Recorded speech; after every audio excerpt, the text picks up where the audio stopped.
welcome back to the Benchwarmers.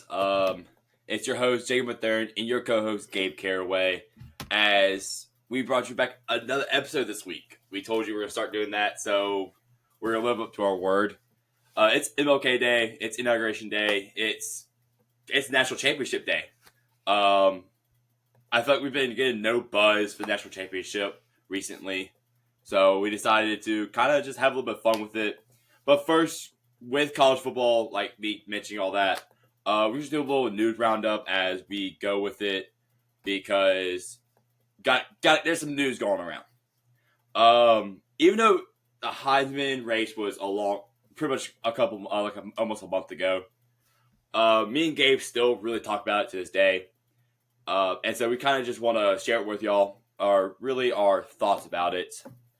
So, of course, we all saw what happened with Travis Hunter beating out Ashton GT by like 200 votes. I personally thought he was snubbed.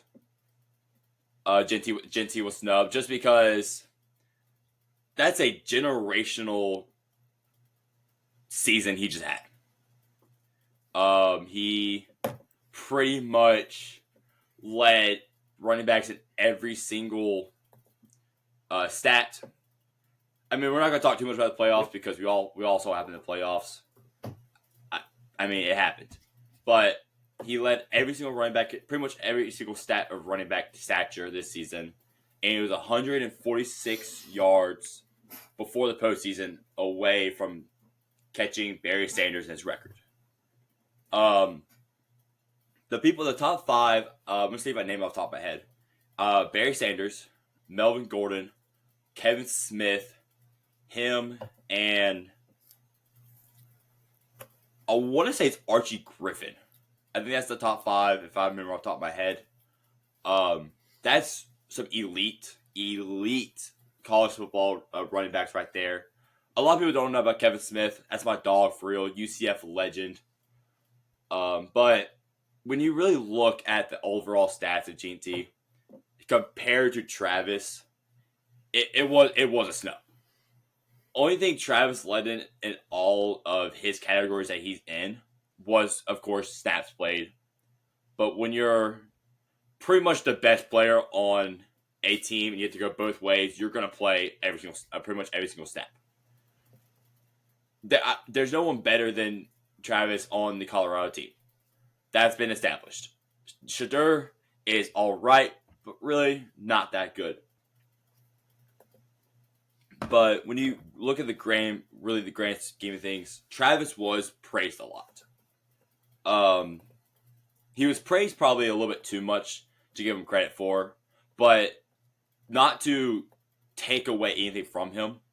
Travis should be the number one overall pick. It's plain and simple.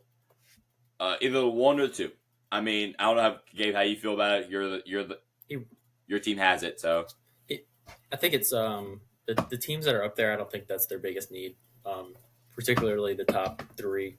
Now at 4 to the Patriots, that would seem like a need if I'm a Patriots fan. Are there bigger ones? 100%. But that's the highest I can see him going unless there's a trade. I don't know. I definitely don't want us to draft him. That's not our biggest need. A wide receiver. He's probably going to play wide receiver. Plain and simple, the money's at wide receiver. If you want to go on that, instead of playing corner, you're going to get more money as a wide receiver. I think he wants to play both sides though, but he had a great year. I mean, my thing was Heisman playing both ways, and the stats he had both ways got him the Heisman, right? But Blitnikoff, when he won that, I was like, I don't really know about that because pure receiver stats, there were people that had better years. I didn't really understand that award that he won.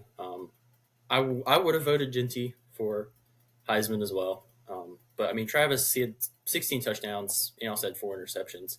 So that's pretty good playing both ways. But I think it kind of was a media thing where it was also being on the team that he's on too, I think, had something to do with it. Playing both ways got pushed to the media a lot. You said snaps. Yeah, I don't doubt that played into it. But Ginty, I mean, he had he had basically almost 1,000 more yards than the next running back in the country. Um, Now you add in he did have one playoff game, I think, or to add on to that, but to pretty much lead every category at his position, like there's so many firsts when you look at his stats. It's the season he had was just kind of unbelievable. Yeah, no, I agree. So like to add on to like the was Travis really praised too much. I mean, we all saw what happened with the individual awards outside of Heisman, like the best wide receiver award. Um, that name kind of got him there. He was not the best wide receiver in this season at all.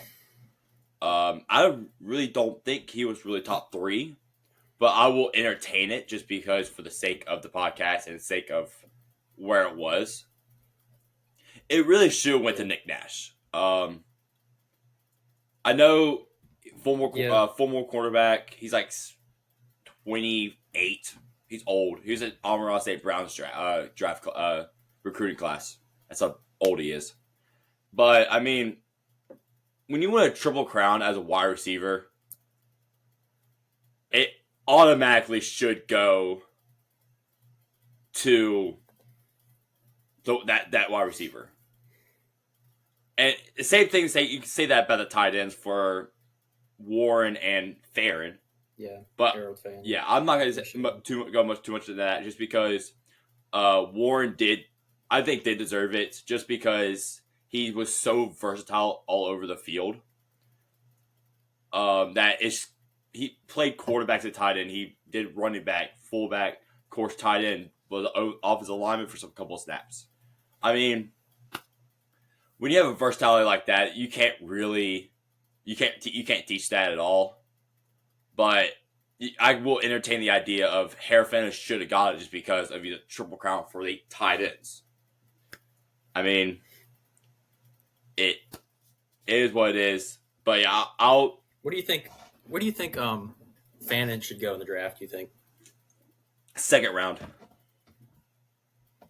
I think he's top because I feel like a tight end 3. There's teams that need a tight end right now. There's like if you're seeing that, I think that's an important position that people are sleeping on. You look at Brock Bowers; he's an entire offense. Yeah. Past year, so I think it's getting undervalued. No, I agree, and you also got to add in the factor that all receiving tight ends are pretty much that you need is in this draft. Mason Taylor, Harold Fannin, Tyler Warren, Colston Loveland. That's the top 4 tight ends right there in this draft class. Yeah. And there's also the guy out of Syracuse, tight end out of Oronde Gadsden. Yes. Yeah, he's good. And there's and one more tight end I can't think my off the top of my head that you can add a little more blocking. We're gonna do draft rankings. Yeah, we'll get to it. We'll get into all that. We'll get into all that next week. That's a whole different type of segment, but we're gonna move on. You have anything else to say about this Ginty, Travis, Heisman stuff? And a lot of it has been passed through already, so. Yeah. Do you think I pulled up Ted McMillan's stats. Do you think you would have given it to him over Travis too? I think it should have gone to Nick Nash. But, like, you look at McMillan had 84 catches, 1,300 yards, 8 touchdowns. Yeah. And on a significantly one could argue worse quarterback, unfortunately. Yeah. We'll get into that in a few minutes. Yeah, we'll mention him later. Yeah, unfortunately, but I mean, it could have been to McMillan as well. McMillan's been a beast all year. He's the most physical wide receiver in this draft class, and probably my favorite wide receiver outside of Jaden Higgins. But like I said, we'll get in all that. He had a case too in a visual and later, but. Really over in that top 3 and with the wide receivers. It should have been Nick Nash, McMillan, and then Travis. But I will entertain the idea, just for the sake of media, that McMillan and Travis Hunter could be switched. Just for the sake of media. I mean, I agree. We can't really vote on it because we're we're not. It's in the past. Yeah, exactly. But anything else you want to say on that type of topic? You can go to Sark. All right. Oh, Steve Sarkisian. So he first got to Texas in what year? 22? 21? Trying to remember off the top of my head. 21? 21 sounds right. This past week, he got a 7-year deal. I don't remember the actual specs of the deal, but he got a 7-year deal, pretty much making him the longest tenured head coach on contract, if I want to say, and probably one of the more high-paid ones. And honestly, it's completely deserved. As one who does not like Texas that much, this man single-handedly brought back Texas program back from the dead, how it was in the late 2010s, early 2020s, where they were bottom feeders in the Big 12, getting smoked by Oklahoma in the Red River rivalry. Yes, smoked by Oklahoma State. I mean, he came in and just turned this program around pretty much overnight. Had them in the playoffs this past year, which we kind of all saw coming. Managed to flip a lot of big recruits, say like Arch Manning, who was never really planning to go to Texas until he started flipping them over, and now he's going to be the starting for the 2024 season and 2025 season and potential top 10 draft pick for the 2026 NFL draft. I mean, Quinn Ewers is a dog because of him, I say. The defense is elite with Steve Sarkisian as head coach. I mean, I think this was completely deserved. I don't know how you feel about it. No, we're SEC fans, so I think it was, consecutive semifinal appearances for him. Didn't have the end of the season that they wanted, I'm sure, but they had double-digit win seasons both years as well. I read somewhere that was the first time in 17 years. I knew Texas had been in a little bit of a, consistency drought since basically the Vince Young days. yeah. And I didn't know they didn't have double-digit win seasons for the first time in that long, consecutively. Declined interviews with 2 NFL teams to sign this extension.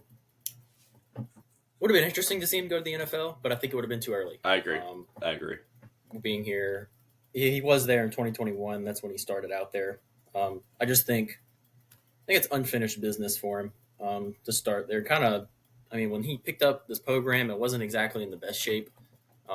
Hadn't really been serious contenders in a while.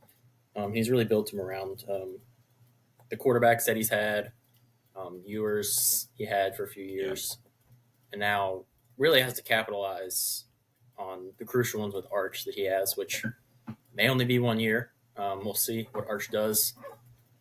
Could be 2 years, and I think he's got to capitalize on that. I think it was a good move for Texas, obviously. Mm-hmm.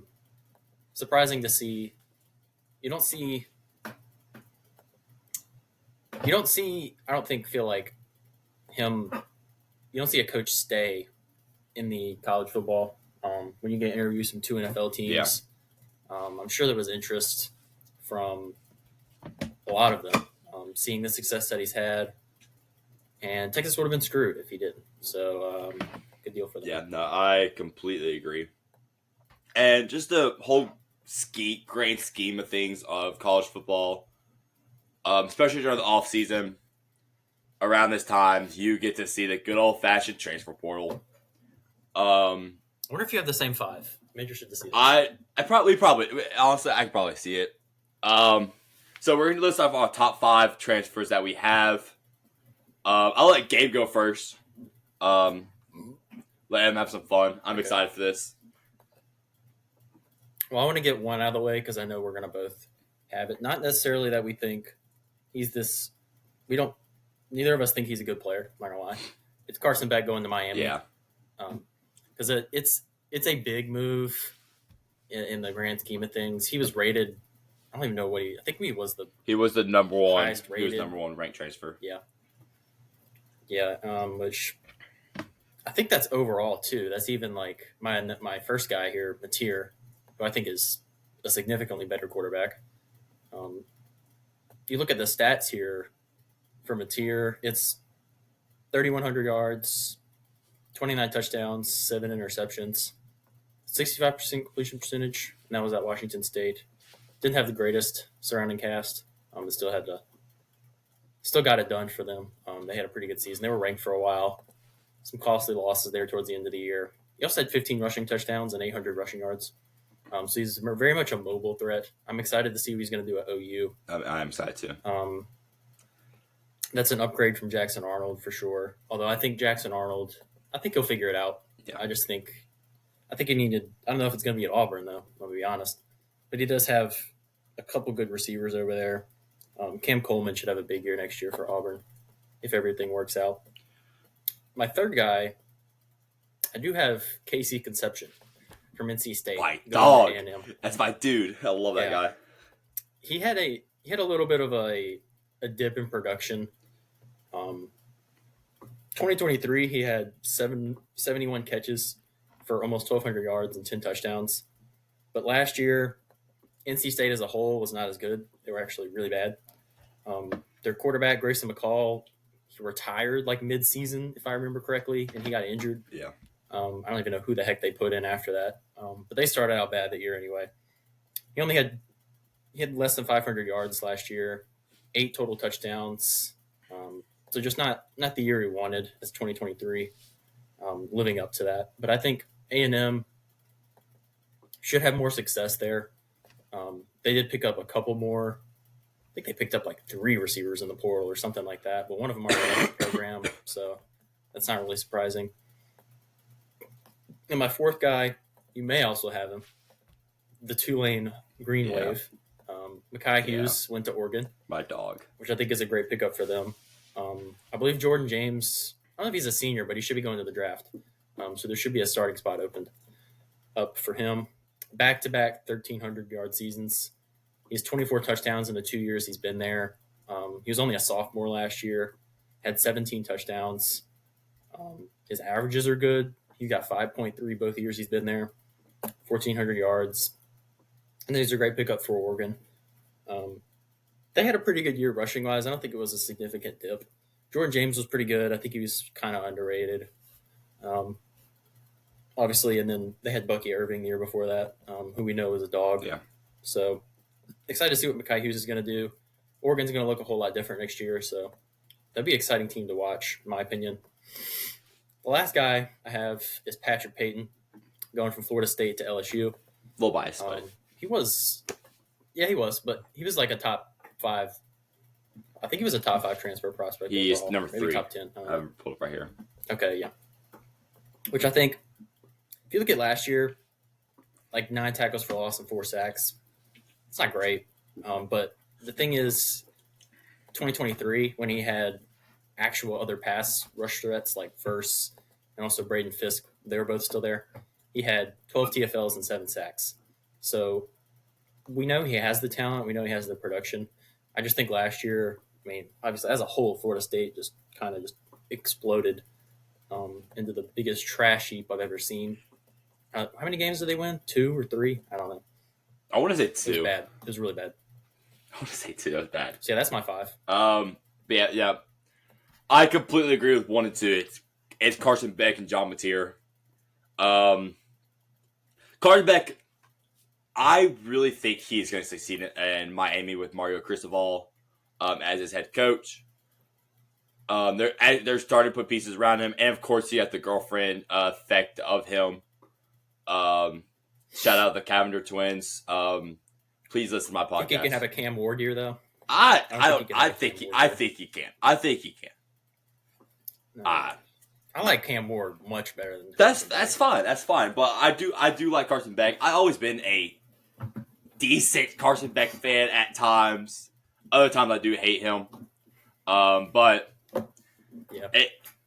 I'm gonna completely agree. He is the best player in the transfer class because he's one of the top quarterbacks in all of college football. But I have Mateer over him. But and then Mateer, of course, is my number 2. His ceiling is so I agree. I agree. He should be one of the top quarterbacks of the 2026 NFL draft. No doubt in my mind. Heisman sleeper. Brent Venables, yes, should have his ceiling a lot higher than it's already had been. I'm actually going to pivot and go another wide receiver here, but instead of Casey Conception, I gotta go with my dog, Eric Singleton Jr. out of Georgia Tech. I mean, Georgia Tech was really a team that just played a spoiler all year. Yeah. I mean, exciting to watch. They were, especially that Georgia game. Oh my! That was dude. That had me in my bed. That was one of the best games I've seen. Oh, that made me so happy. Let me pull Eric Singleton's stats because I did forget to write them down. Last year he only did have it was about 750 yards and about 60 or so catches. I remember off the top of my head, which isn't the best, but you're also playing in a run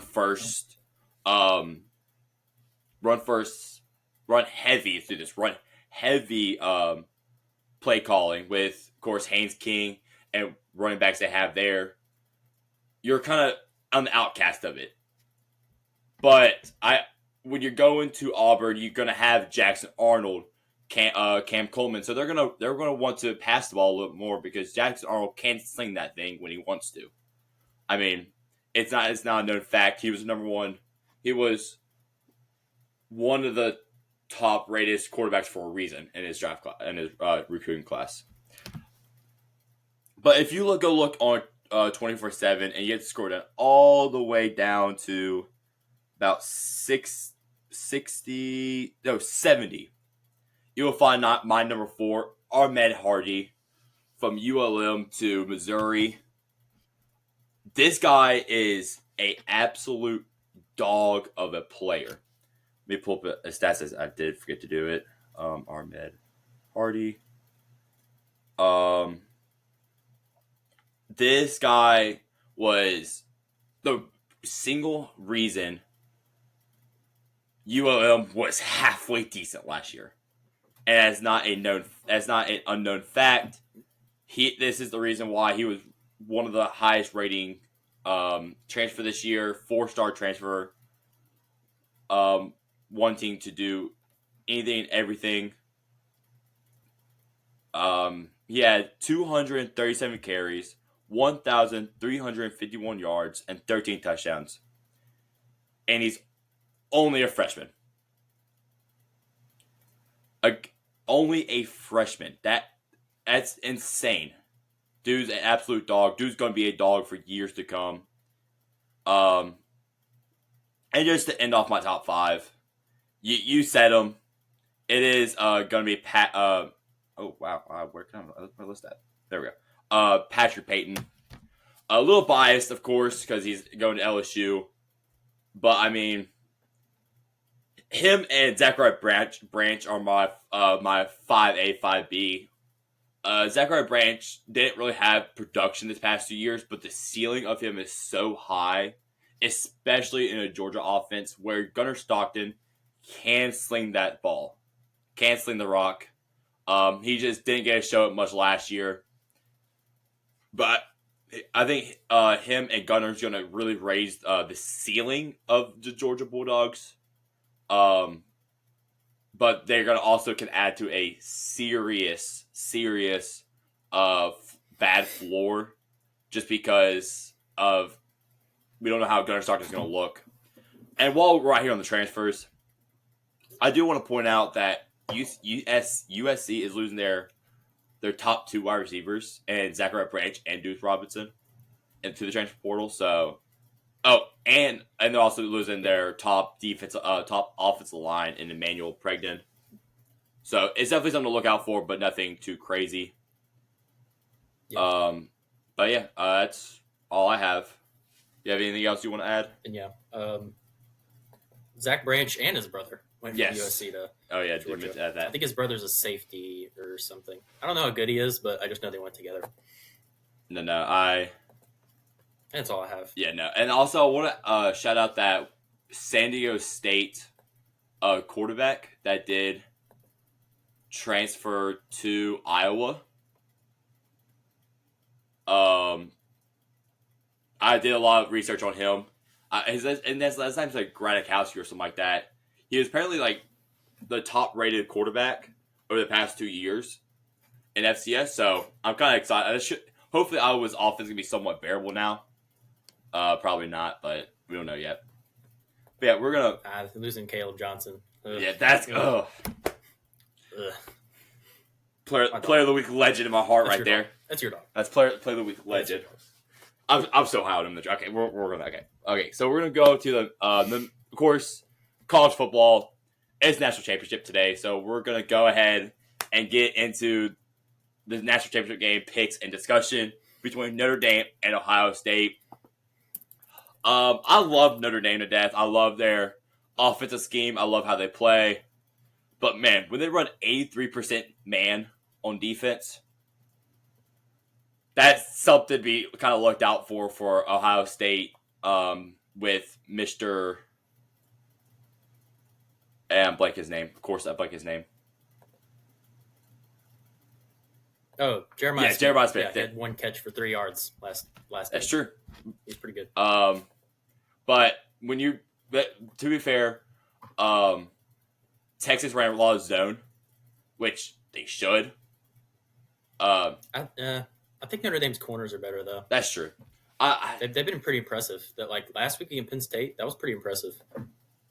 I love Notre Dame. I think I have to roll with them. I don't know why. It's something about that grittiness of the team with Marcus Freeman. Yeah. I trust their defense more. I listened to a podcast beginning of the year where Marcus Freeman was on it, and he was saying things like, "We're gonna play off just straight grit and nothing else," and that's what they've done all year long. I mean, we've seen the jokes of them losing the Northern Illinois. I think I made more jokes about it than anybody else on Twitter. It's the weirdest win in all of college football, and it's kind of just there. And of course, you got Michigan and Ohio State, where Michigan really woke up Ohio State in a way. Because after that they went 3-0 in the playoffs so far, and now they're sitting here at the championship, ready to play a team that's kind of similar to the Michigan team in a way on defense. Yeah. Offense, they're all run first. It's kind of just there. So we're going to hopefully see what happens. I have Notre Dame, though, by maybe 3 points. I think it's going to be another gritty game. I think Will Howard is going to do a little turnovers. And I think Jeremiah Smith actually has a big game in my eyes, but it won't be anything like Oregon, or whatever that game was. That was a game of football by one team, not by the other. But I want to hear your discussion on it while I go grab my charger. I do have Notre Dame as well. You did mention Will Howard and the turnovers. Yes, I think it's been a big concern, really most of this year, but in recent games, really hasn't been for me. He only has 1 turnover in the playoff, and that's there's only 1 interception, and that was something that he's going to have to keep going if Iowa State does want to have a chance to win this game.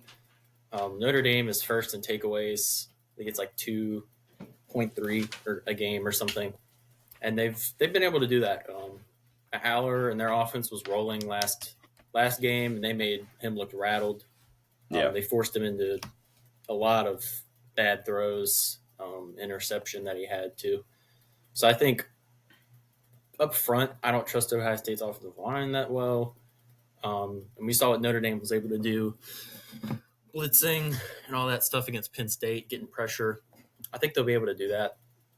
So I think it's important. Ohio State leans on, their free agent signing, Judkins, that they got, and then Travion Henderson as well. Lean on both of those guys. Travion Henderson's been really good. The argument is that he's been better than Judkins, especially as of late. I believe he had a big game against Oregon, if I'm not mistaken.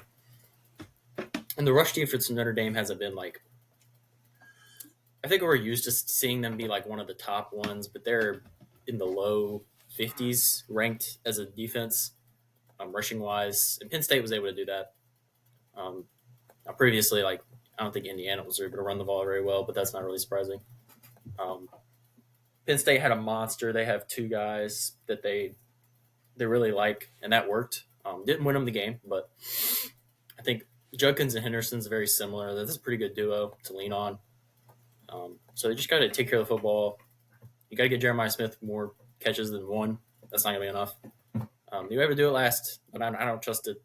I don't trust it this time if that's what he ends up with. Yeah. I think the corners for Notre Dame is going to be a tough matchup, even though they don't have their top guy who's been out pretty much the whole year. There was a lot of people that stepped up that were pretty impressive against Penn State when I was watching the game. But I completely agree with everything you're saying. Like that, the reason Penn State was in that game last week was because of the fact they were able to run the ball, and that's the biggest scare I have with this game is how well Ohio State can run the ball with their version of Sonic and Knuckles. The most probably corniest thing now they're making, but it's their version of it. So it's not much we can. Notre Dame just has to stop it. It's plain and simple.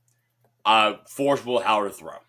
Force him to throw. Force him to make turnovers. And you can say the same thing about Ohio State. Force Riley Leonard to throw the ball. Yeah. Force Riley Leonard to throw the ball. Force. Because we all saw what happened when he had to throw the ball. It was not good. He made good throws here and there, but that ball, it's not in his game. That's not his game. They won because of defense and I agree for sure. They want to. That's how they want to play that play a game, and we really never seen a team of Notre Dame's style make the make the national championship game of recent. Now that I know of. Yeah. And even Michigan. Oh, that's true. Yeah. Well, but before that, it was. I wouldn't really say Michigan. Michigan's more Ohio State type scheme. You have a quarterback. JJ McCarthy and Riley Leonard feels pretty. That feels pretty comparable. Play style wise. Riley Leonard's better. He can actually run. But that's different. That's a different scheme. I'm saying Michigan's more like Ohio State. They're run first. Where they're run first, and they have the game manager quarterback. Riley Leonard is more not really much of a game manager. He just wants to run the ball. I think they pass more. They got good receivers at least. That's true. What did Michigan have? They had Roman Wilson. Roman Wilson, my dog, my goat. That was it. I don't know. My dog for real. But yeah, I think they're all pretty close. I agree. Yeah, I think we both have Notre Dame. But it's just that greenness of that game is probably going to do it for them. If they're able to control the tempo, of course. Oh, TCU. That's that. Yeah, bang. That's perfect. Right there. That's what I want. That's all I care about. TCU to Notre Dame? Max Duggan and Riley Leonard. That's like the perfect duo. Max Duggan was better. He was a Heisman finalist. He was better, but he was. They played the same. Did they? They did. I think they passed more. Okay, whatever. Okay, I give up. I don't know. Let's look at the attempts. I really. That sounds looking so at Max right Duggan though. stats in 2025. It's crazy. Rip and chat for my man. What happened, man? He's gonna be the UFL legend? Oh, XFL legend. They play in the spring. He's 3,600 yards. Come on. What is Riley? Riley Leonard does not have 30. There's no way. But how the team is built. I think Notre Dame and TCU are closest. Sports Reference got a clutch up. Always. Ain't no way. I think Riley I Leonard, would log off this studio if he has the same Riley stats. Leonard had like maybe 2,900. Now I'm thinking about it. I'll log off if he has those stats. Well, I'm saying as a team, they're TCU and Notre Dame more similar, and Michigan, Ohio State are the similar teams in my eyes. Like that you can't tell me that's not wrong. Why do I see?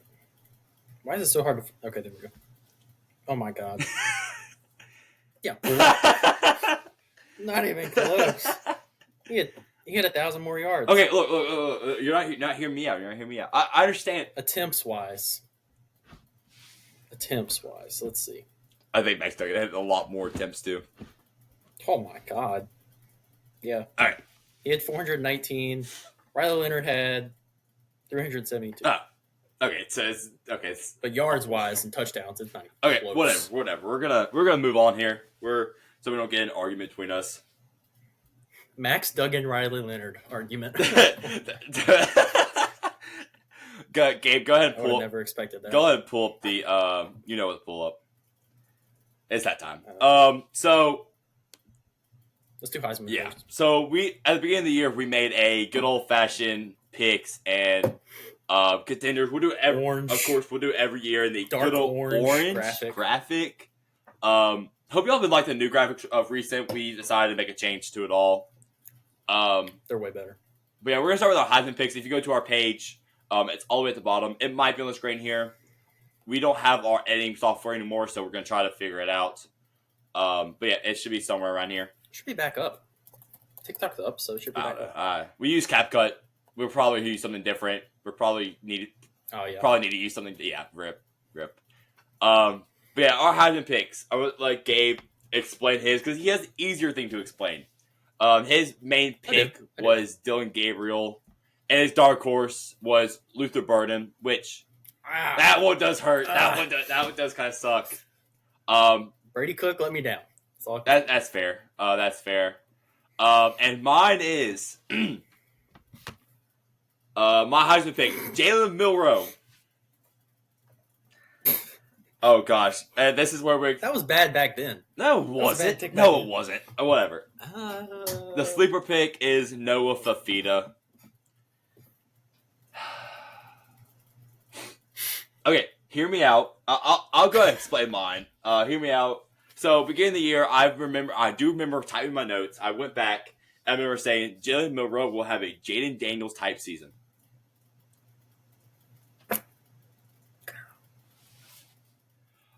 Boy, was I wrong.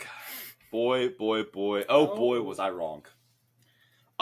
Did you say that? I did say that. In the video? I do, yes. I'm going to go find that clip, and I will say in this, and I will put it on here. God. And then, of course, sleeper and dark horse. No Fafita. Look, it was not a bad pick at the time.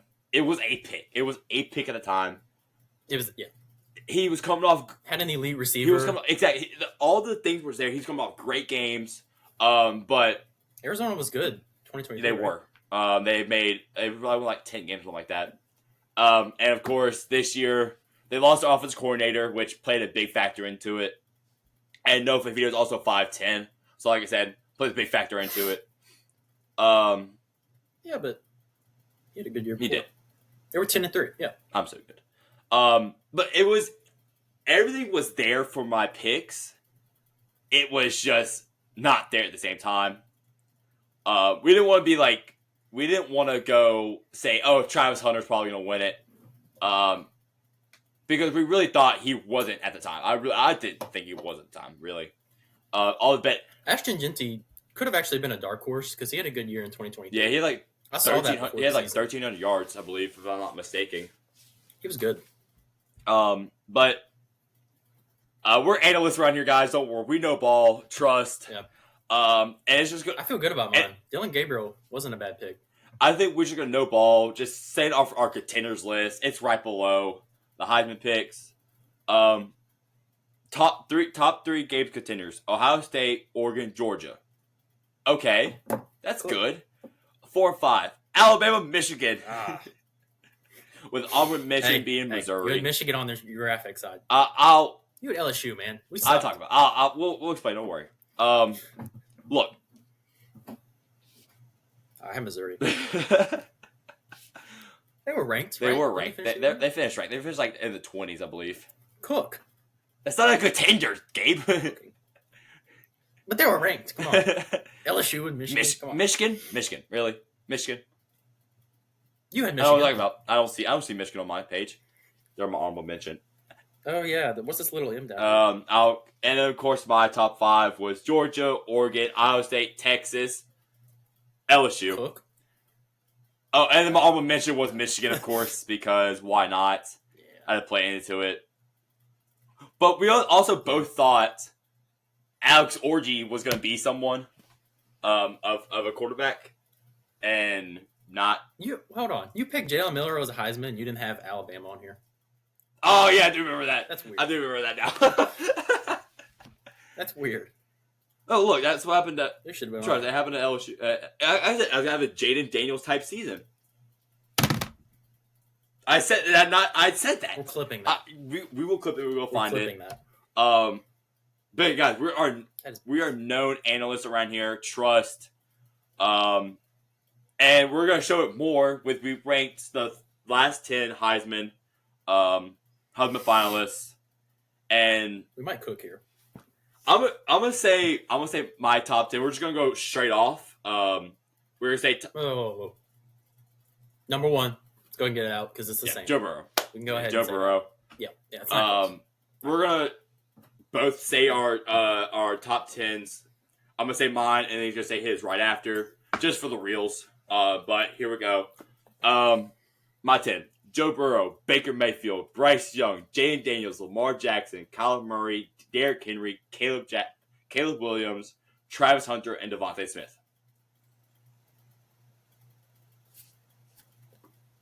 Oh, it's 1 to 10. Yeah. Okay.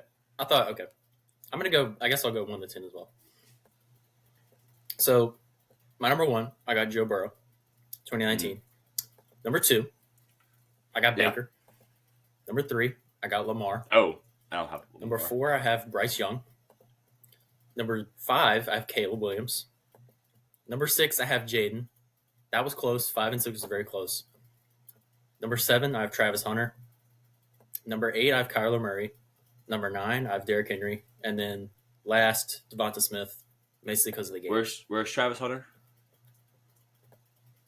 He is number 7. Yeah, that's crazy. That's diabolical.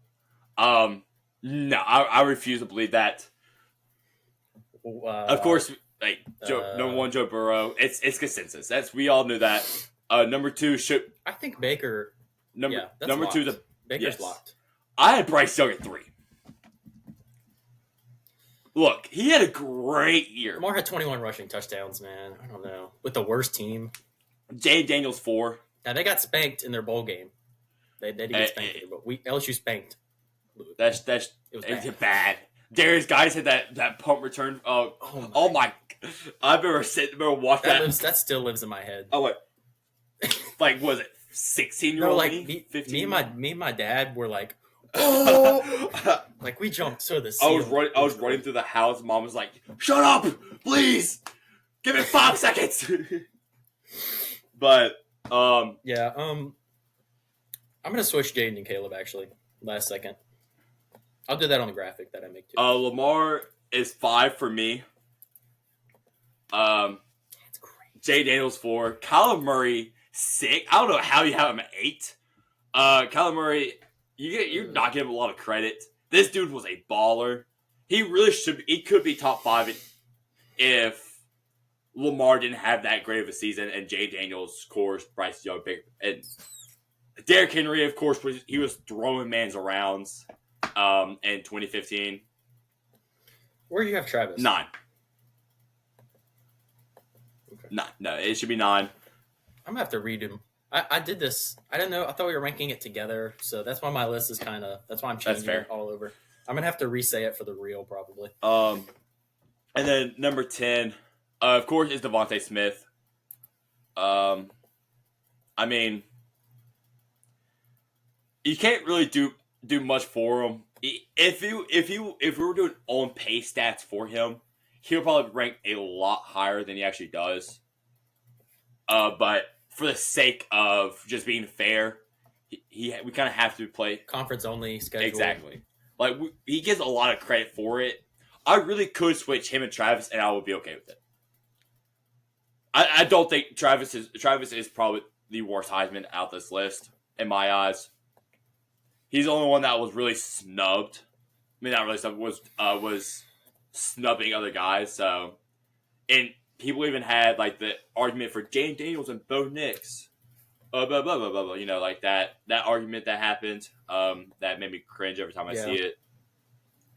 Henry was really good though, so I think that I wanted to put Henry higher, and I just moved a couple people around. I'll re-say it when we're done. Yeah. I think Devonta Smith though, he had a great year. I'm not gonna say he didn't. I think he deserved it that year. Stepping in. That year they'd lost, I believe that Jalen Waddle got injured at some point, and he kind of had to step in as number one. Because Devonta Smith was like the number 2 or 3 or something. Yeah. Like he was not this big name before he broke out. I think it was really Jalen Waddle getting injured that year that did that. But yeah, the schedule, the games, he's got to go last. Gabe, go ahead and check your phone real quick. While I tell you this. So pretty much, that was our top 10 Heisman. We're going to have reels out for probably this and the next one. Just for separate, like, we're going to probably video it separate with all this after we're done. But I'm excited for the top 10 QBs returning list. There's a few people I'm really high on, and I'm really excited to see. I don't know who your number one is, Gabe. Do you want to just go off, like, our top 10, and then we'll go from there. So, number 1, I have Drew Aller. Number 2, I have Nuss Bus. Number 3, I have Cade Klubnik. 4, I have DJ Lagway. 5, I have Sam Levitt. 6, I have Mateer. 7, I have Lenore Sellers. This is going to be a good one. 8, I have Josh Hoover from TCU. 9, I have Arch Manning. And then 10, I have Luke Altmaier. Okay. I'll let you say your 10. It's a list. I've definitely forgot a couple people, but I'll stand by it because this was a hard list to make. I forgot Carson Beck. I think you forgot somebody. I forgot Carson Beck for some reason, but no, I forgot Carson Beck. So I think you have to do this like when you're making these lists. You have to project. So obviously there's guys you're going to leave off just because other guys are in better situations. So I think a couple people I have as honorable mentions I just couldn't trust, and you had some of them on there. But I'll start. So I did have Drew Aller as number 1. Number 2, I had Nico. I think he'll progress very well next year. This is definitely biased, but I have Mateer at number 3. He's a complete the rushing threat and the passing threat. His throwing motion's very interesting too, if you ever watch it. Arch, I have 4. I think he has a very high ceiling. Sellers, I have 5. 6 is where I have Nuss. 7, I have Cade Klubnik. 8, I have Jackson Arnold. Ooh. And 9, I have Caden Salter. But you got to hear me out. 9, I have Caden Salter at Colorado now. And then 10, I have Dante Moore stepping in for Dylan Gabriel at Oregon. Arnold was the craziest one. I agree. Okay, so I think Arnold is going into a great situation. I think it's going to give him. I think I need another year before I even say anything about top 10. Anything about him, the top 10. He didn't play horribly when he came back at the end of the year, starting. At the start of the year, he was really bad. He got benched. When he came back, he wasn't that bad. The team was bad. The team was really bad. I mean, we saw him play LSU, and we sucked, and they didn't look like they really had a chance. Like, I'm gonna go ahead and say I'm gonna note this now. Josh Hoover is my dark horse candidate for for Heisman. Just I'm in the tier. Just because Josh Hoover is such a dog. I watched a little bit of this film this past year, and he's so good. And I do want to point out this. I saw this graphic on Twitter when I was making this. I was comparing myself to other people, like I always do. This is from 2021. Top 10 QBs returning to college football. Number 1, Spencer Rattler. Number 2, Sam Howell. Number 3, De'Aaron King. Oh, Hey. my guy! Miami Derek King was pretty good. Texas Tech.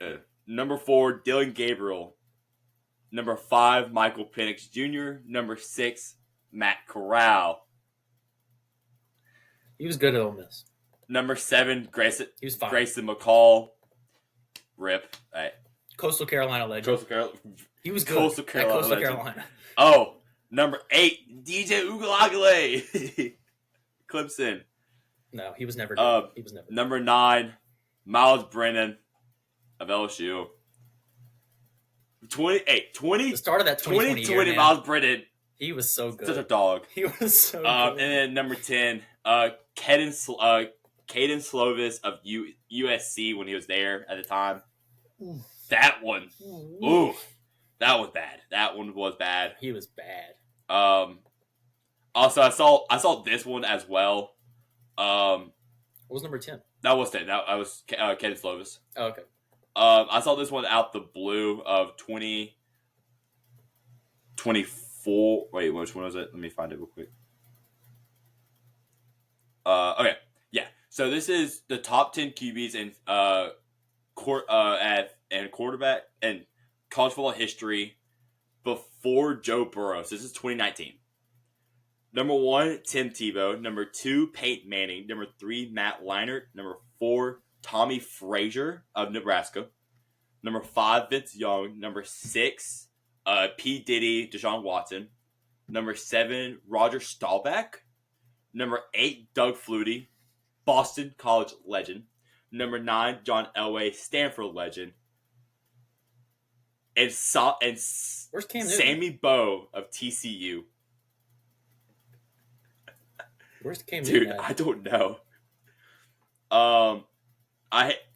Most of that is okay. There's a couple of really weird ones, but dude, Tim Tebow ones. I even see Steve from 2018 where Will Greer, Mackenzie Milton, Trace McSorley, Jarrett Stidham, Ooh, Mackenzie Milton. Whoa. Jake Browning, Drew Lock, Justin Herbert, Ryan Finley, Jake Fromm, and Arizona legend Kahil Tate.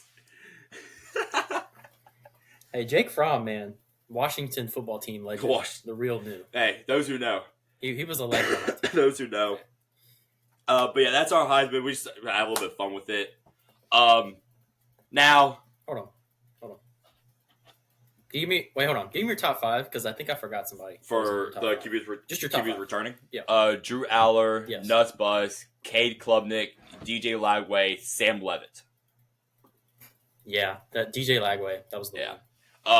I think Sam Levitt's going to be a really good player. Even Nick Saban said it himself. I would trust that man with my life. But so that was some college football stuff. We're gonna move on to our half segment here with NBA. With of course news roundup. This one shouldn't take as long because there's not much news going on in NBA. Of course, there's the whole Jimmy Butler stuff. If you haven't seen any sports news recently, Jimmy Butler was suspended 7 games from Miami Heat, practically because he requested a trade. He don't want to play with them. He don't want to play for Spo. And I mean, I think Gabe's happy that he wants out of Miami, as he's been torturing the Bucks for the past couple of years. I mean, yeah, but we got him in 21. And that felt good. That's true.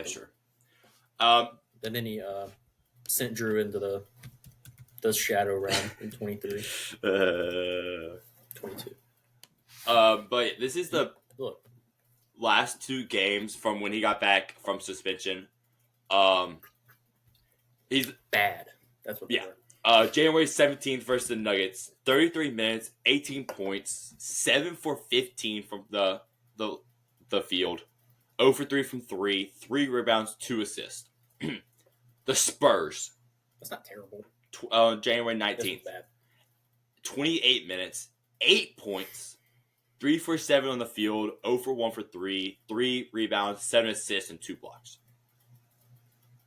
On the year, he is averaging 31 minutes, 17 points, 54% from the field, 34% from 3, 5 rebounds, 5 assists, a steal, and half a block. He haven't averaged this much minutes. He has averaged this much points, this least amount of points since 2013 with the Bulls. Yeah, that's bad. I mean, his numbers are all at a career low. I don't think a lot of teams really want to trade for him. In my eyes, I mean, I know I don't want the Pelicans to, but I mean, I've heard the Bucks name out there. Please God, I mean, not even from Middleton. You're paying him what? How much is he getting paid? Like $40 million? He's getting paid a lot, and he wants a new contract wherever he goes. I mean, there's so much with them that it's so hard to project. And of course, there's different people you could get in the trade. 2 big names in my eyes: Zach LaVine, Brandon Ingram. I'll talk about Brandon Ingram in just a few minutes. As we're going to talk, I've heard Bradley Beal too, and Bradley Beal. The big 3 names there. Cameron Johnson can be added a little bit in there. He's averaging 18 points on a spot shooter. Then that's 2 first-round picks. Dude, they're diabolical.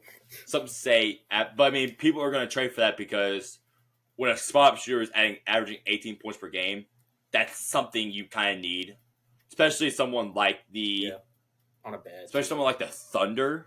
The Thunder could be a big up for the Thunder. Someone like the Cavaliers, where Max Strus and who's the other one? Dean Wade is there 2 really wings. That's not getting it done. Isaac Okoro. But he's not really much spot shooter. He's a defensive player, but he complements that team very well. They have defense though. I don't know. But that's in a league of where you need the spot shooters, there's so much better options to get than a 35-year-old Jimmy Butler on a $40 million contract, averaging 17 points per game on decent efficiency. Who's not a 3-point threat at all. No. I mean, someone it's like the Kings situation with DeMar DeRozan. Yeah, they shouldn't have done that. They don't fit well in a lot of systems now these days, so it just kind of go from there. You have anything else to add on? I know you're kind of happy that all this is happening as a Bucks fan. Oh, well, heater done. I think, they had their window. Their few years where they were upsetting people. And I don't think they made the finals twice, but they weren't exactly close in the finals that they went to actually winning. Because I just think their team, wasn't good enough, and people talk about it, but not enough. Jimmy was kind of a first round, sometimes second round merchant. When you look at his playoff stats, kind of dropped off. But I do think if you go back to the bubble, that dude was carrying so hard. I'm not surprised. I think he just got tired. Even in the finals, the legendary photo of him kind of leaning over, doing everything. After finals week, which that was, I don't like Jimmy because he's always been this kind of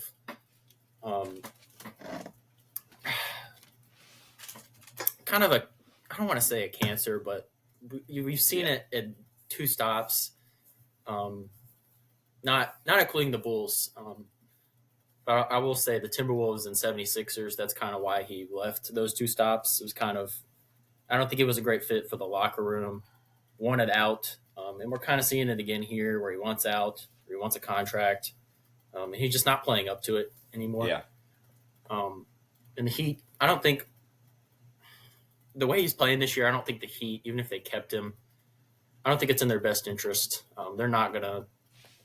You say it the other years that they've done it, but they're not going to make some miracle run in the playoffs because I think the team is worse this year. They have some young guys, but like you look at someone like Bam, he's been very disappointing. He's really not stepping up. You go back to the bubble where we thought he was going to be develop into this top center, and he's really not doing it. He just hasn't been good enough. So even if you keep him together, I mean, Tyler Hero would still be their best player. He's having a great year. I think of the teams we mentioned, we mentioned the Suns, the Pelicans, the Nets. Do any of their ceilings go up if they get Jimmy the way he's playing this year?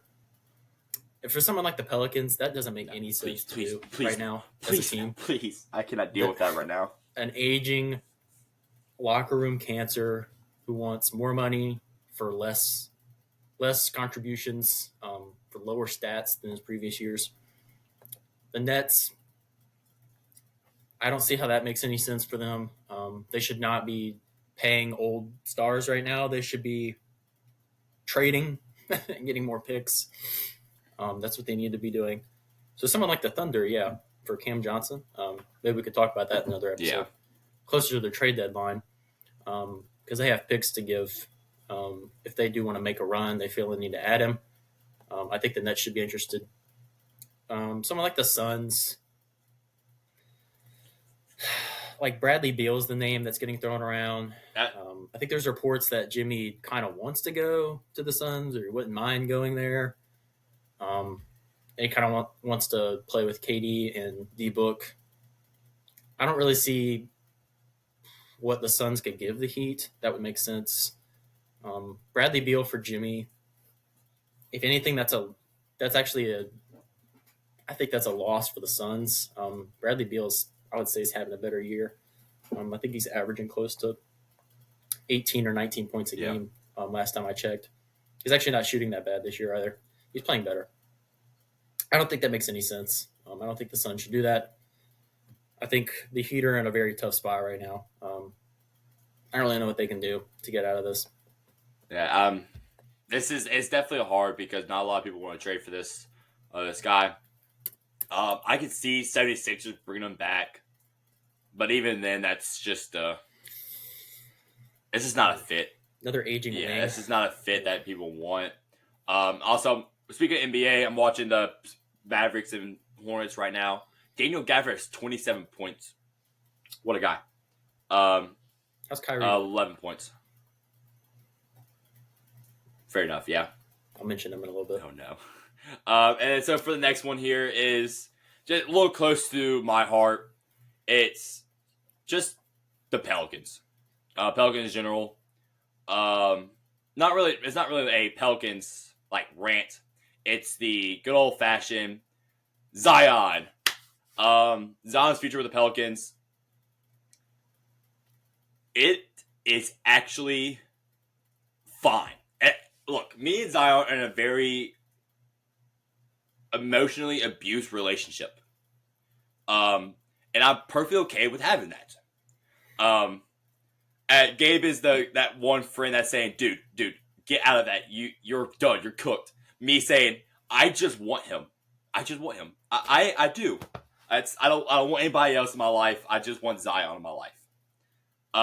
So this brings me to my point of the Pelicans. We need to trade Brandon Ingram. He does not fit in the scheme of our plans for the future. He does not fit with anyone in our schemes for right now. And it was obvious last year in the playoffs when he got cooked. Dude got cooked bad last year by Lou Dort. I think it was like 14 points per game in the playoffs. We cannot have someone that's a ball dominant when we have someone like Jonathan Murray, when we have someone like Zion. And Yenev's Messi, my dog, I want that man's jersey on my body right now. Even CJ McCollum can provide a nice spark. But the big thing about the Pelicans is we have Trey Murphy, which I won't mention Trey Murphy later. I don't know if you will or not. He is turning into a superstar that we needed, and the spot-up shooter we needed. And he's slowly growing into that thing that we all thought he could when we drafted in the first round with the Herb Jones, which now that I think that's probably the best draft class we ever had. But I don't know what your thoughts on it. As the Pelicans have been, I think a disappointment is a big understatement. A big understatement, but we can't do it all to Willie Green needs to go. I was standing on that by my life. He fights for all players. I will give him that. He cannot draw up a play to save his life.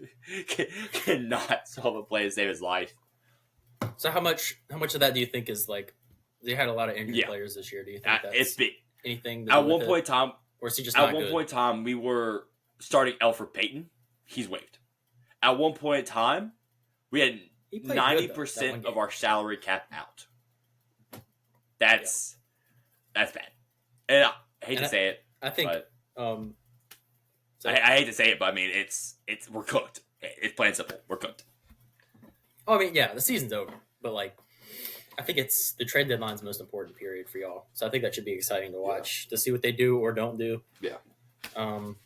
This is something we talked about before the year, and that's not the only reason they're bad. But what has you been watching? I'm gonna be honest. I've been watching no damn Pelicans games. I have. Don't worry. I got it for you. So how much? We talked about it before the year. We were concerned. The lack of bigs. I know Yves Misi's been really good. Like he's been like top 5 rookie this season, pretty much. But what has that looked like? Like who are y'all throwing out? Daniel Tice has been playing minutes for us. Robinson Earl, good. Not really. 4 points. It's like average like 5 points a game. He have like spurts here and there. JRE. Well, he'll.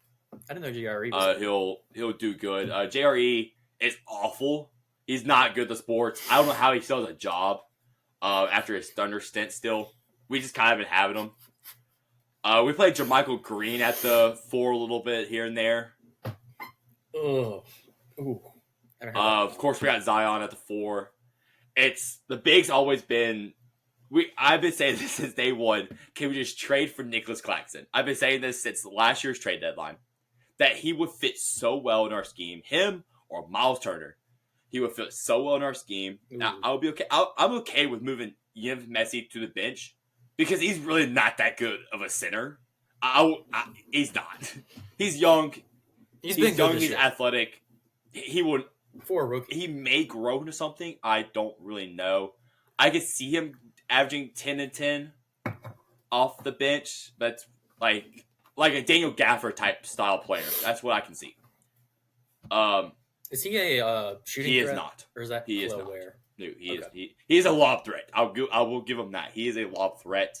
I couldn't remember if it was him or Ware in the draft process. That was I think Ware's a pretty good. He's okay.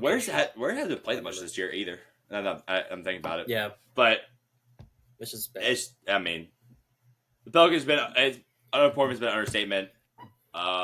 Plain simple, but it's nothing. I'm not hanging my head on it. I think we need to trade Brandon. We're a Brandon Ingram trade. Get a couple picks. Get maybe a decent player back. Hopefully a big. And we'll be good next year. Trust. Yeah. It's building for next year. That's all. Yeah, that's what we can do. Will they trade Zion? No, that's the big thing. We're not trading Zion. I need to let go. I'm not though. But we're gonna move on here to the MVP race. I had 8 players because I think top 5 would have been around the same for us. I think it's like a 3-man Yeah, race. it really is. And I added some honorable mentions in there. The top 3, no matter how you shape it, is either Shea, Jokic, Giannis. Shea's having an unbelievable season this year. Rivals of some of Michael Jordan's seasons as well. Jokic is having the most impactful season, if per se. when he's off the court, the Nuggets are, I think, minus 21. When he's on the court, they're plus 43. And then Giannis is doing around the same as Jokic, just a little bit worse. And Dame's been good exactly. this year. So I mean, he's been really good. He's an all-star. Giannis is definitely it's definitely number 3 in my eyes. And I think there's no way. You can be probably biased and put him at 2, but I don't think you can. Yeah, I just think his defense is getting people are throwing that out the window. I think, and also back-to-back years averaging 60% in the field and averaging 30.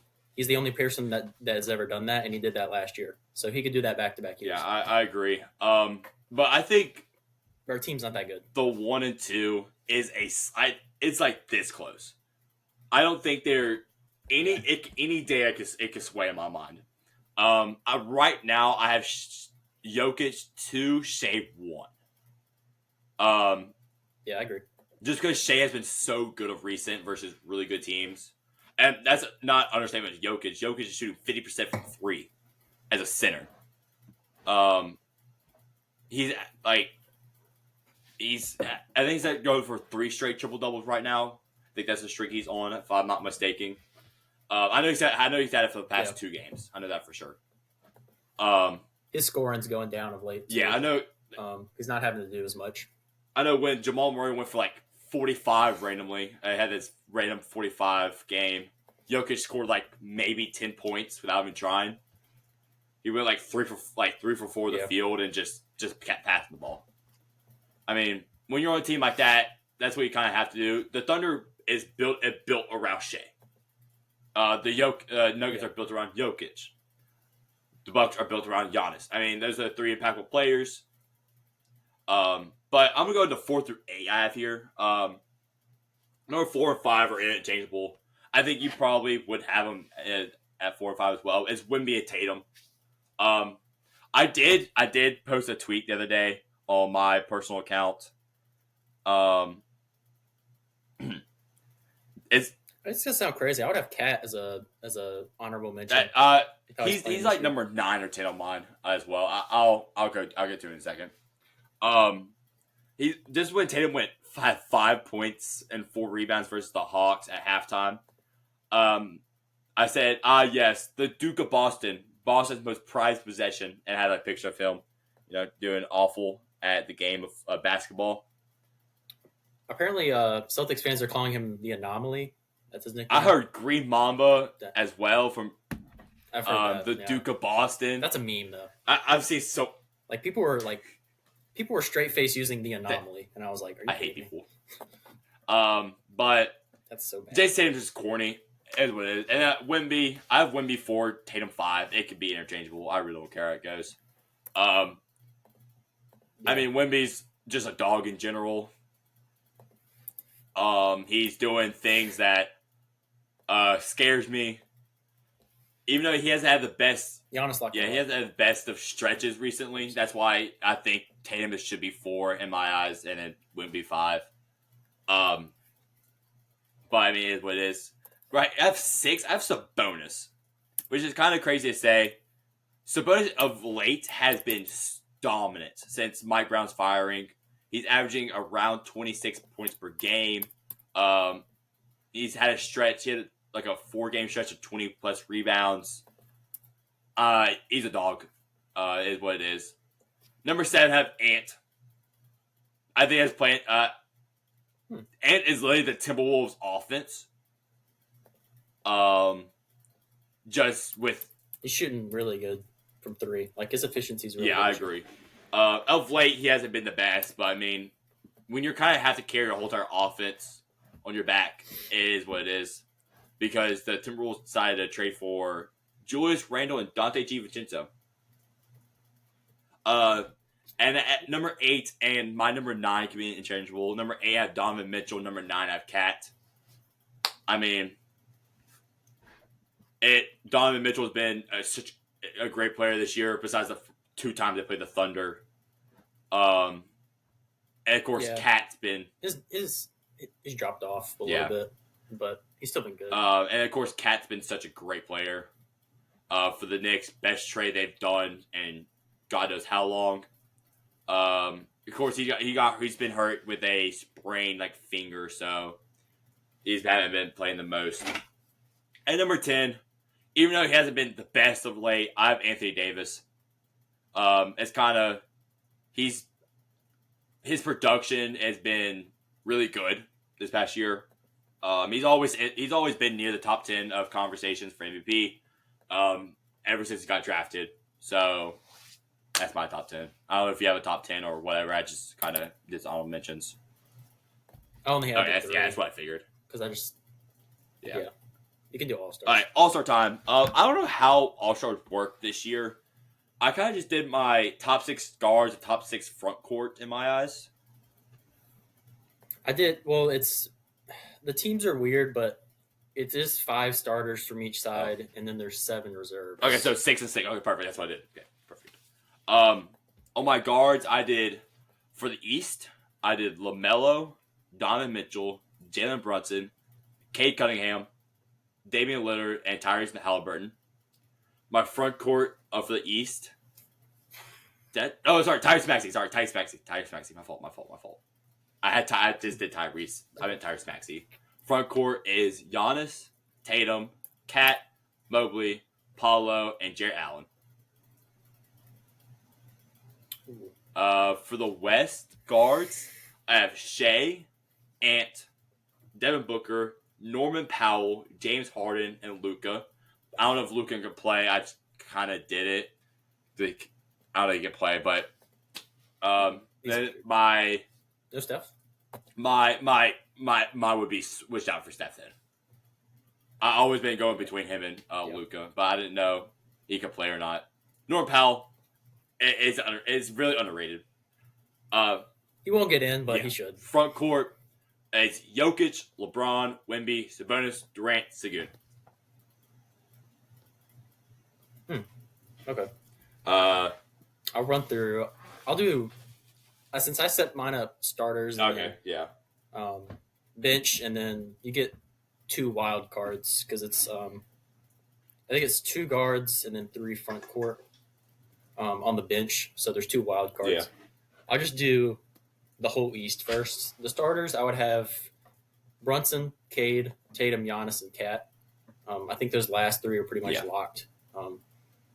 The guards are those were tough. Like who should be a starter? It should be LaMelo on the bench. That was tough. He's not playing. He's not playing on an actual team. That's fair. That's good. That's winning. Fair.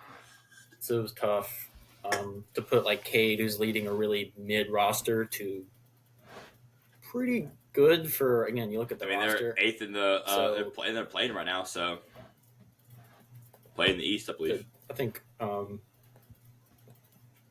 think Cade does deserve to start. I'm okay with that. It's close. The bench, his numbers are down, but you still you have to recognize them. Donovan Mitchell, the Cavs. I have 3 Cavs that make the game because I just think you have to reward them. That's kind of. I'll leave out Garland, unfortunately. That's the only one I'll leave out. That was my wild card. But yeah, on the bench I have D. Mitch. I would have Dame. I would also have Zach LaVine, Jalen Johnson, and Evan Mobley. Wild card, I would have LaMelo and Garland because I think they do need to make the game. I forgot about LaVine. He's playing good. It's a stretch 3 points game. Okay, that's fair. So who did you have? Oh, Paulo can't play, huh? Can Paulo play in it? He's back, but I don't know. I just realized that. I don't know. So you don't. I would have him, but which Cavs did you leave out between Mobley and Allen? I left out Jarrett Allen. I have D. Mitch, Mobley, and Garland. That's fair enough. Those are the ones. That's fair enough. What about? So what's your West? I want to see how this matches up. Okay. So starters, I would have.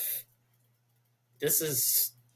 I'm excited for this one. Yeah, it's got to be SGA, Jokic, and Wemby. I think those are locked for the starters. I would also have Steph and LeBron. You have to realize fan voting is going to play a part in this. So it's just realistic. I would have KD and Kyrie starting over Steph and LeBron.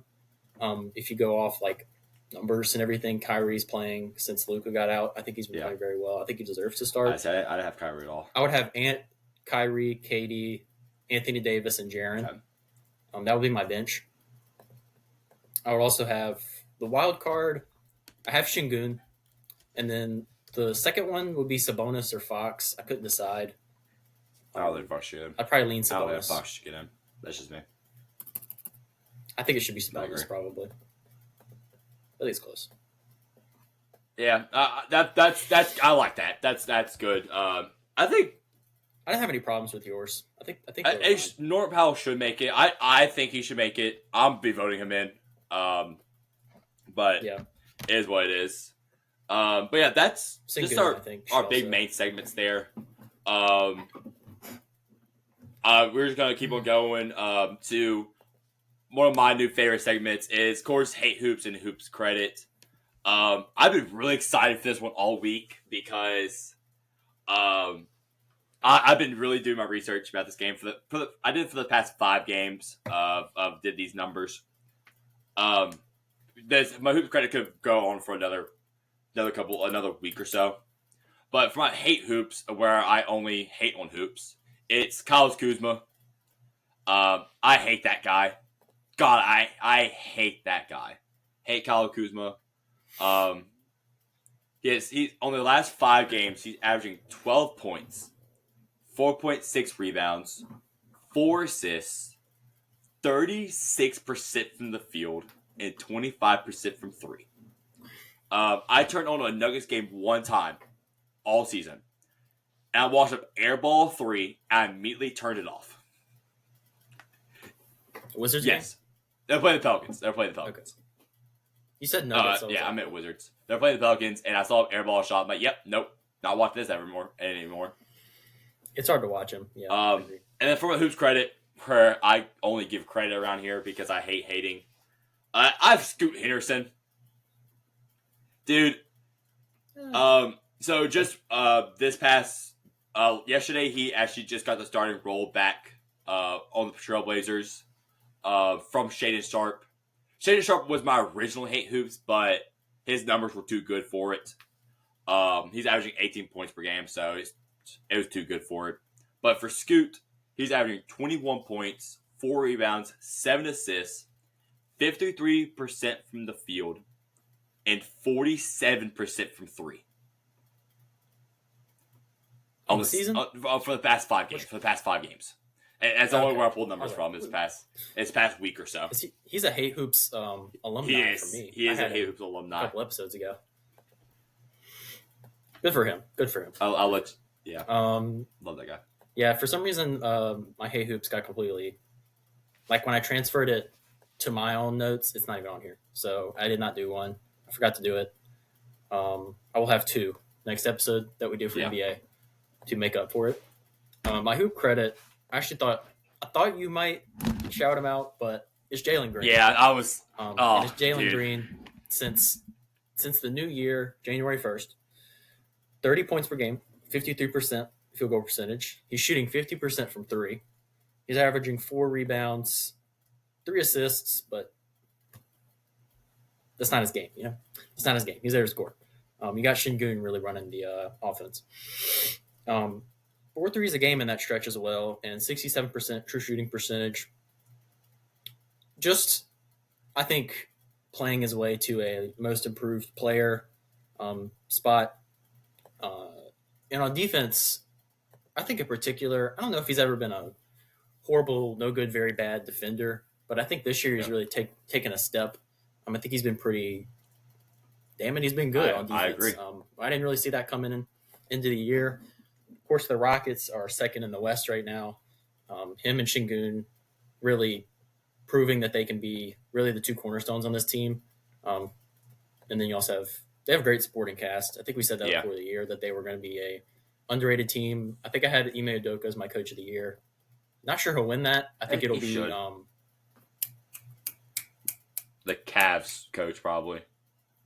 Oh gosh, who do they get? I'll look it up real quick. Oh, no, I had him. I know who it is. Oh, yeah, it's Kenny Atkinson. I was, yes, I knew. I was looking at Cavs. I was like, wait, hold up. I was thinking it was a Nets guy. I was like, he was a Nets coach. I know that. Yeah, I think it'll be him. Yeah, It'll be him. I Coach agree. of the year. I agree. Well, also I want to shout out the Rockets team in general. Mint Thompson's been doing really good. Tari Eason's back from injury. He's been a dog. Frank VanVleet is actually the outlier of the Rockets, which is really weird to say. But then again, he's actually not. Then again, he's not bad. He hasn't been awful. He hasn't been. Is Dylan Brooks still starting? Please Dylan Brooks is. I don't know if he's starting, but I know he's playing a good bit. He's been pretty good. He's been pretty good. Yeah, but they need to phase him out. All right. With how good Amen and Tari are developing. All right, Gabe. Since you pulled that did the Stingley stuff on me the other day, I have you 3 little games for you to play with. Play. 3. I added one in for the fun of it. Okay, so I'm going to give you 4 players.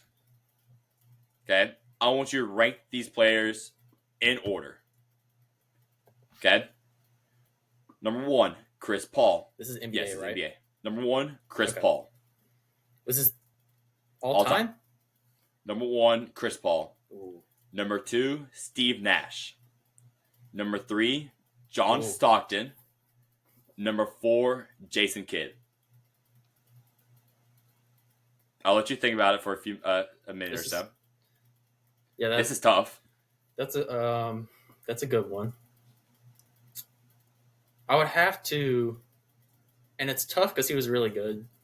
I would have to put Jason Kidd at 4. I agree. A lot of people like to hate on Stockton, man. But I really think it's not warranted. Who was the second name? Steve Nash. Steve Nash.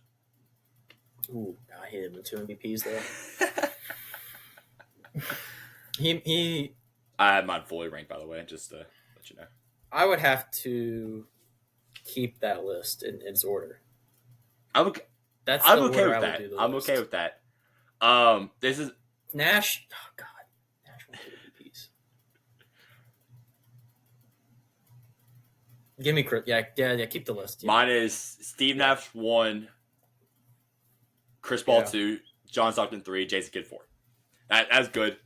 I do agree with all your things here. That was tough though. Okay, Gabe, I'm gonna give you 3 players. It's all from the same draft class, where they were drafted from. I'm not telling you the draft class because they don't give it away. Giving you. Don't be like an 80s. It's not. It's recent. It's recent. I'm gonna give you 3 players. You're not guessing the players. You're gonna see which one you would rather draft as a GM. Okay. Number 1, he's a guard from Kansas. He in his freshman year, they're all freshmen, all drafted as freshmen. He averaged 16 points per game, 7 rebounds, 3 assists, shooting 51% from the field, 38% from 3, and 57% from the free throw line. Player number 2. This is a guard. Yeah, player number 2. It's not working. Cool. Okay, player number 2. He's out of Kentucky, a guard. Averaged 17 points per game, 4 rebounds, 5 assists, 48% from the field, 25% from 3, and 74% from the free throw line. Okay. Can I get a who is De'Aaron Fox? You would be correct. Yeah, okay. The first one, I'm trying to think. You would be correct. Okay, player number 2. I feel like player number 2. I'm surprised you got that one. Okay, he averaged 23 points per game. Had 6 rebounds per game, 6 assists. College? Yes, 6 assists. What college? That's gonna give it away. Washington. 48% from the field, 41% from 3, and 65% from the free throw line. Marco Fultz. My dog. Can you read the first? Who is the first? You want me to read it again? Okay. 16 I feel like I should points know, per game. But you can. 7 rebounds, 3 assists. 51% of the field, 38% from 3, and 57 free throw percentage. The reason he's not in the NBA anymore is because of his free throws. Of course, Kansas played Prolific Prep, 6'8", 207. 6'8". Mm-hmm. Guard / forward. I know who this I'll give is. it that. NCAA All Region. Okay. Guard forward. 2016, 2017, all Big 12. Big 12 All American. And then Big 12 Rookie of the Year. So, not in the NBA anymore because of his based off numbers, okay. Who would you draft? Based off the numbers, don't go off name. Based off the numbers, who would you draft out of those three? Mine would have been this guy, by the way. I want to point that one out. Markel Fultz was so He good was. in college, man. Dang, he could actually shoot. To add on to the first guy, the reason I got Fox, he averaged 2 steals and 1 block. The first guy did 6'8". I'm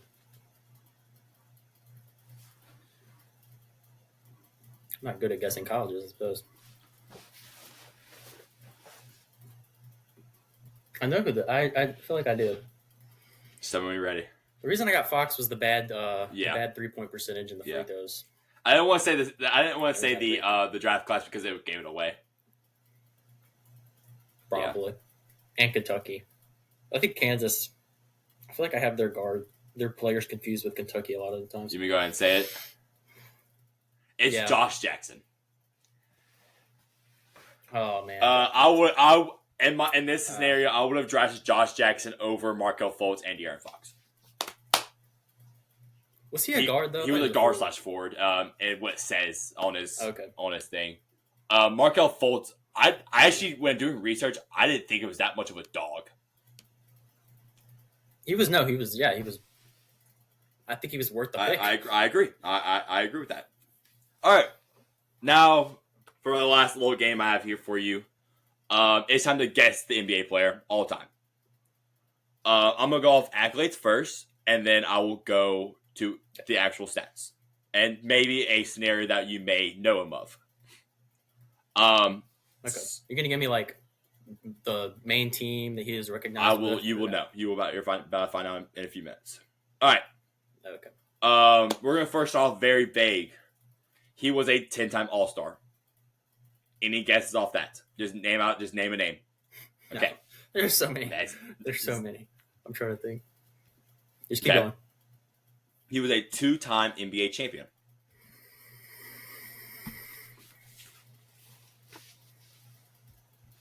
Okay. He played with 4 teams his entire NBA career. I'm not telling you what teams yet. Okay. You have any guesses so far? This is my first checkpoint. Okay.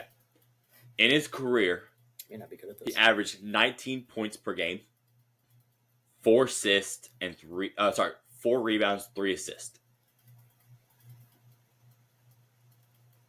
Okay. Did you give me a position? Not yet. I'm about to in a second. Okay. Position is shooting guard. That's all I'm gonna give you for right now. I'm gonna let you take a guess. Shooting guard. Let you take a guess or two.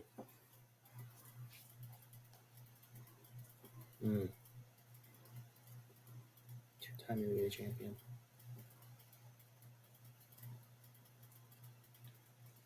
10-time All-Star. Can I get 3-point percentage? Is that a stat you have ready? Not yet. I'm not giving you that yet. Okay. I don't know what he averaged on his career. 10 All-Stars wouldn't surprise me, but that seems like a lot for the guy I'm thinking of. And I don't know how many rings he won. Ooh, man. I wanted to get it on first try, but I can't. I got to throw one out there. Probably. I will give you the next one just because it would make it a little easy. He's a Hall of Famer.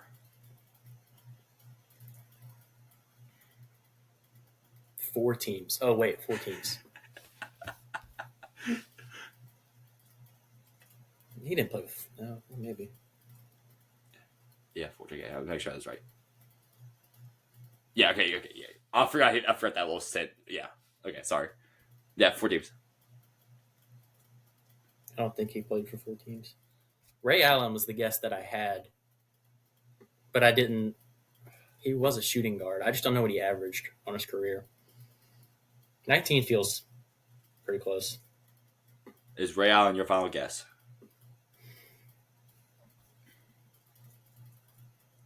I can't get the teams, right? That's not the last stage. You're not even close to that stage yet. Can I get 3-point percentage? Because 3-point percentage will give it away. Does that tell me he's a good or bad? Okay. That either means he's good or bad at 3-point percentage. I don't think Ray Allen played for 4 teams. Now that I think about it. By the way, for the viewers, the person will be ahead of all this segment. By the way, I do want to point that one out. Gabe does not know who the person is. All right, we're going to move on. Since I'm going to give you keep going. His college was UConn. Okay. That narrows it down a little bit. Not much, but a little bit. He was a shooting guard. Probably. He shot from 45% from the field. 89.4% from the free throw line.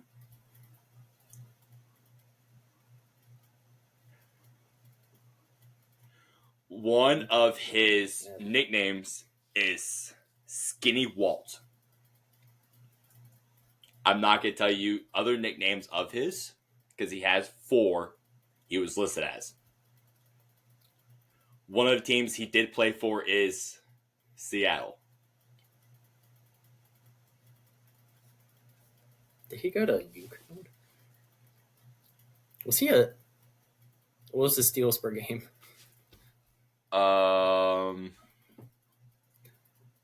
He averaged 1 steal per game. Okay.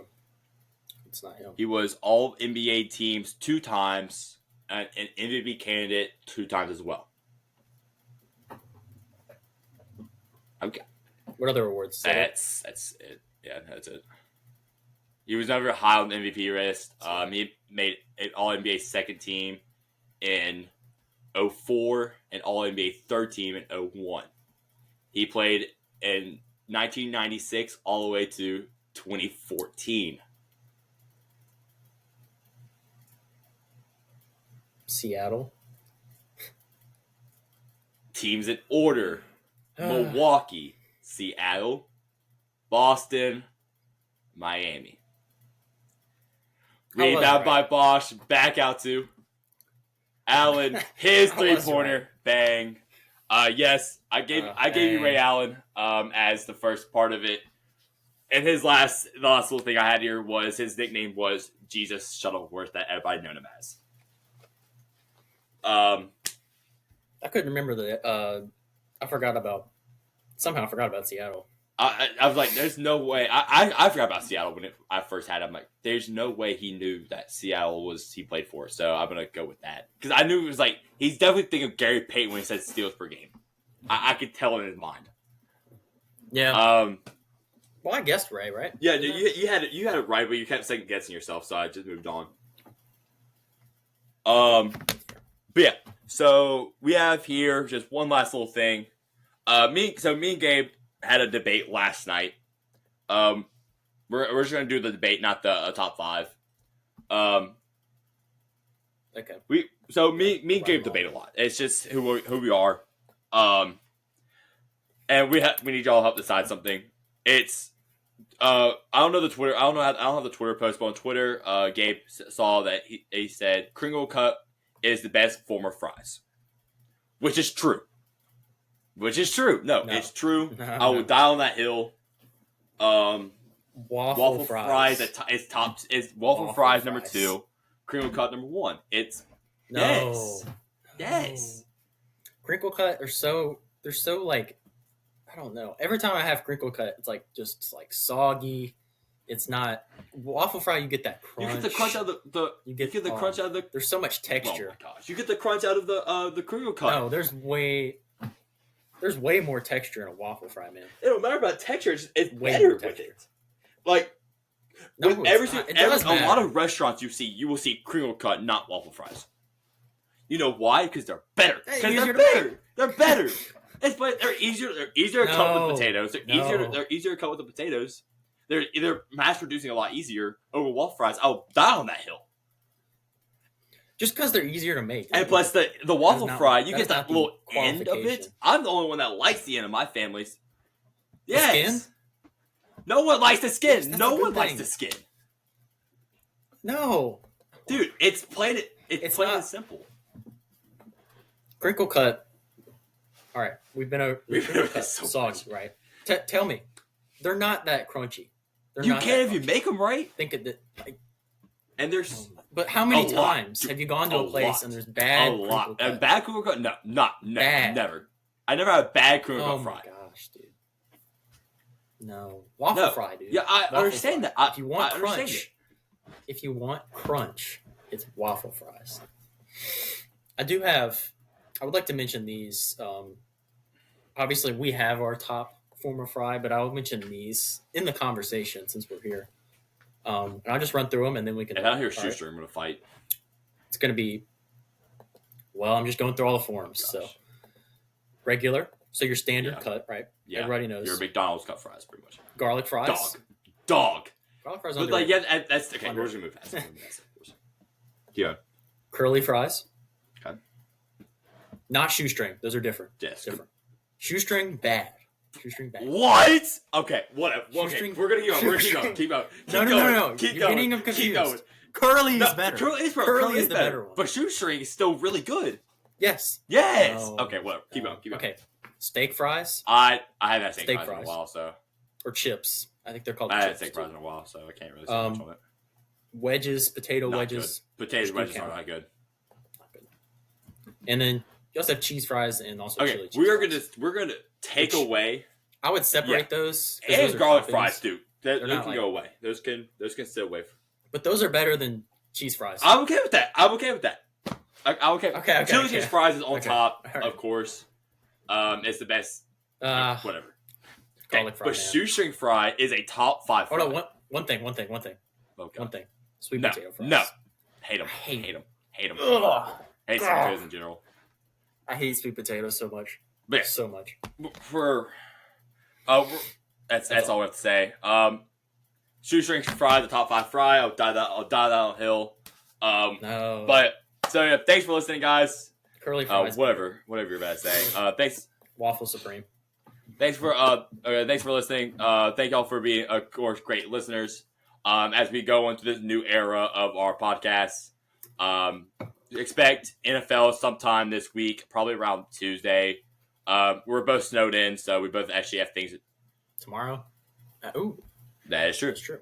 We can do that tomorrow. My school's making me do a 9:30 class in the morning online, so might jump out the window. Yeah. Mine are just canceled. Shut up. But yeah, so but we're getting 3 inches of snow. We're getting 6. That's the difference. We're projecting 6 inches of snow. That's like the low end. True. I'm talking like it's like 3 to. I guess it would be 6. You'll be seeing this before the national championship. We actually record the date of this is today's actually Monday. So hopefully y'all have a great snow day. We'll be back with that with episode tomorrow or Wednesday. Depends how we feel. Snow Angel? Indubitably. Yes. Dude, I'm chunking a snowball at someone's head. I don't care. Done for. That'd be Buddy the Elf out here. But yeah, thank y'all for listening. Thank y'all for being great viewers. More things will be coming out hopefully this semester as we keep growing and ourselves. And so, I don't know what I said, but we're going to go with it. I like it. But yeah, thank y'all. Of course, like, subscribe, all that good jazz, and have a great day.